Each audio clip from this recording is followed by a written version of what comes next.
જય સ્વામિનારાયણ.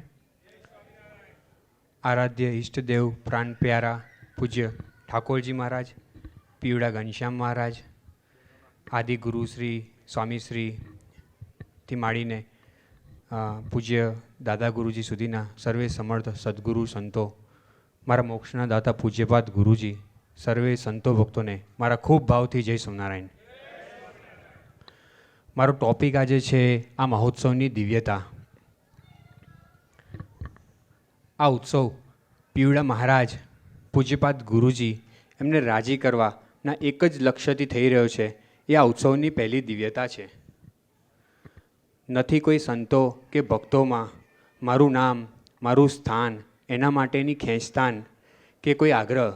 ફક્ત ને ફક્ત મહારાજ અને પૂજ્ય ગુરુજીને રાજી કરવા માટે આ ઉત્સવ થઈ રહ્યો છે. જેને જે સેવા મળે, આપણા આદિ ગુરુજીની કડી છે,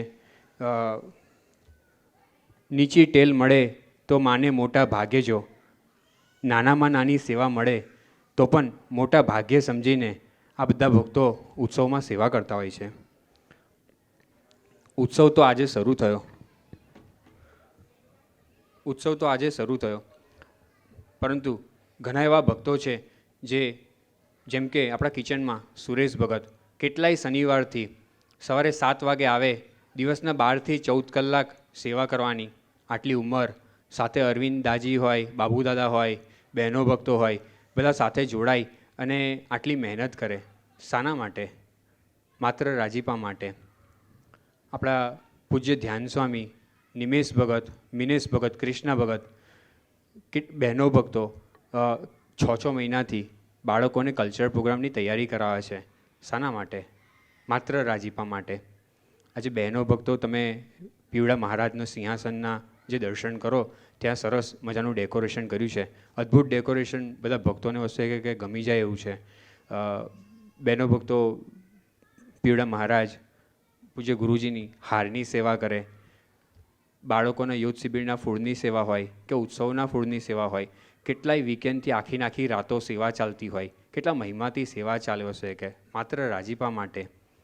આજે આપણા ઉત્સવમાં આપણે જમવા માટે જે પેપર રોલ પાથરીએ છીએ તે ઉત્સવ પહેલાં ખૂટે ના, એટલા માટે આપણા અમર ભગત અને વિશાલ ભગત 20 ફૂટનું યુહોલ લઈને અહીંથી કનેક્ટિકટ કંપનીમાં ગયા, આખું યુહોલ ભરીને લાયા, ગોઠવ્યું.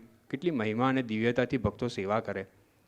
જે બહેનો ભક્તો અહીંયા બાથરૂમની સેવા કરતા હોય, ઘણીવાર તો બાળકો ફ્લશ કરવાનું ભૂલી જાય અને એટલી ગંદી સ્મેલ આવતી હોય, છતાં પણ શું મહિમાથી સેવા કરે. ધન્ય છે ભક્તોને.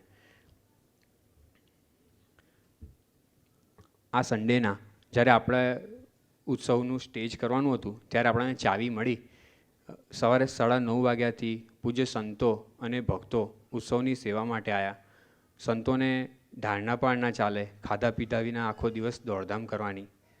સાથે ભક્તો પણ એવા, સવારે જેમ મહેનત વધારે કરવાની થાય તેમ તરસ પણ વધારે લાગે. મંદિરથી અહીંયા હોલ પર પાણીની વ્યવસ્થા કરવામાં સમય લાગ્યો.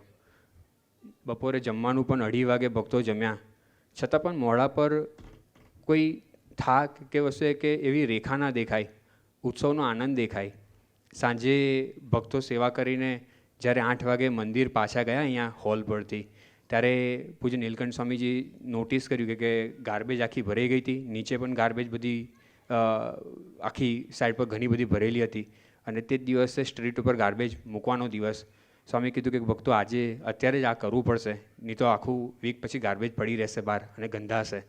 ભક્તોએ આખા દિવસનો થાક ભૂલાવીને બધી ગાર્બેજ ઉચકી સ્ટ્રીટ ઉપર મૂકી.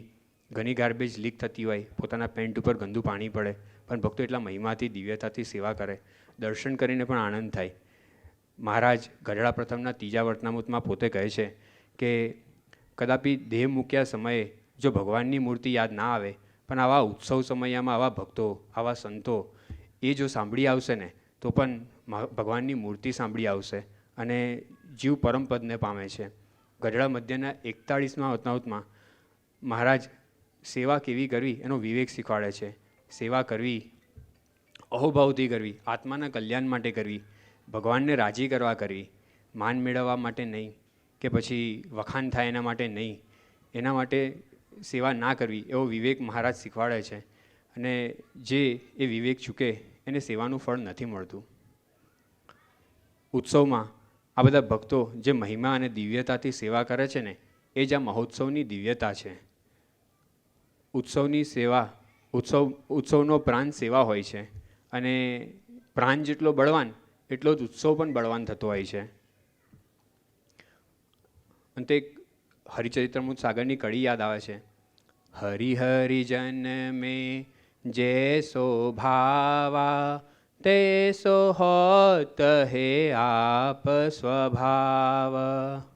મુખ કી શોભા કરીએ જૈસી, મુખ કી શોભા કરીએ જૈસી, મુકર में ભાસત હૈ તૈસી.